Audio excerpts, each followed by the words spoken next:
tayo ng afritada. Ayan, afritadang manok. Ayan, ito yung ating mga ingredients. Ayan, so ito, sinadya ko na talaga itong lagyan ng ganitong gulay. Gusto ko eh. Para kahit walang rice, okay lang.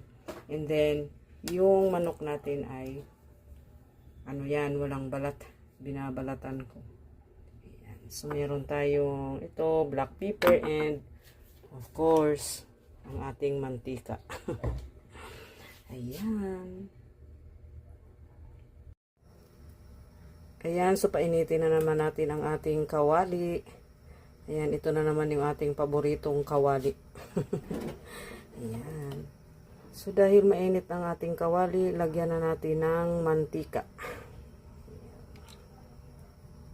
Ayun, so ilagay na natin ang ating, ito kasi iprito yung ano eh.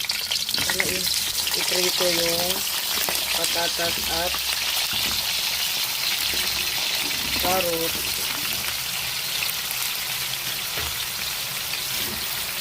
Para mabango.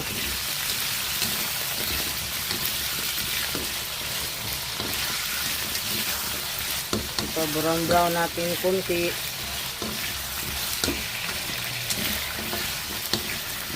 Ayan. So, maya kunti guys. Ayan, so brown na ang ating patatas at ang ating carrot. So, tatanggalin na natin siya guys. Ayan. So, ngayon guys, nilalagay ko na ang ating luya, sibuyas, at saka bawang. Talagang may luya talaga akong nilalagay sa tuwing nagluluto ako guys. Gusto ko eh. Kahit hindi siya manok. Para pangtanggal lansa at saka isa pa organic. Diba? At ilalagay na natin ang ating manok. Ayan, yung binalatan nating manok. Binabalatan ko talaga yung manok guys pag nagluto ako. Pera lang pag buo. Ito yan. Binabalatan pag buong manok.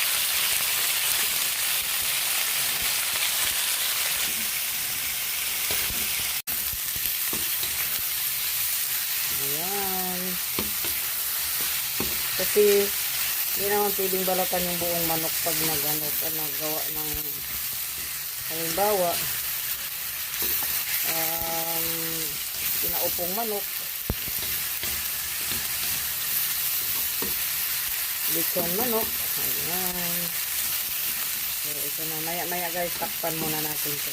Okay. Ayan, so ito na yung ating afritada.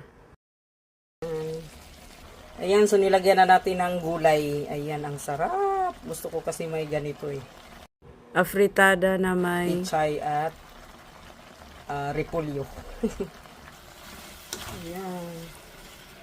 So, kulang na lang siya ng saging para magiging puchero. Ayan. So, gusto ko kasi may maraming gulay. Para kahit walang rice, okay lang. Diba? So, yun. Ayan na guys. So, takpan muna natin siya. Saglit. Ayan, so luto na siya guys. Tapos, mangao na tayo. Ayan, so, kain na tayo. Ayan, wala tayong rice. Ayan. Sarap. Thank you for watching.